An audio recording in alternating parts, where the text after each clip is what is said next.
மிளகாய் தனியா அரைக்கும் போது தனியாவை கழுவாமல் அப்படியே அரைக்கிற ஆளா நீங்கள்? அப்போ இந்த வீடியோ உங்களுக்கு தாங்க. தனியாவை ஒரு முறை கழுவி பாருங்கள். அட இதில் இவ்வளோ இருக்கா அப்படின்னு நினைப்பீங்க நீங்கள். அந்த அளவுக்கு கெமிக்கல் இருக்குங்க, கலர் போட்டிருக்காங்க.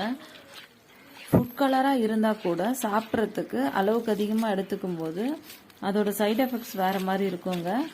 அதனால தான் தனியாவை எப்போவுமே நீங்கள் கழுவி வெயிலில் நல்லா காய வச்சு மிளகாயோடு சேர்த்து இந்த கழுவுன தனியாவை நல்லா காய வச்சு அரைச்சி பாருங்கள். ரொம்ப டேஸ்ட்டாக இருக்கும். குழம்பும் கூட நமக்கு அந்த ஃபுட் கலர்லாம் எவ்வளோ இருக்குது பாருங்கள். இந்த தண்ணியில் பார்க்கும்போதே உங்களுக்கு நல்லா தெரியும்.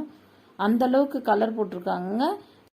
இந்த தனியாவை அலசின தண்ணி கடியிலங்க சின்ன சின்னதாக சாக் பீஸ் உடைச்ச கலர் சாக் பீஸ் மாதிரி சின்ன சின்னதாக கலர் அவங்க ஆட் பண்ண கலர்ஸ் எல்லாம் சின்ன சின்னதாக இருக்குங்க.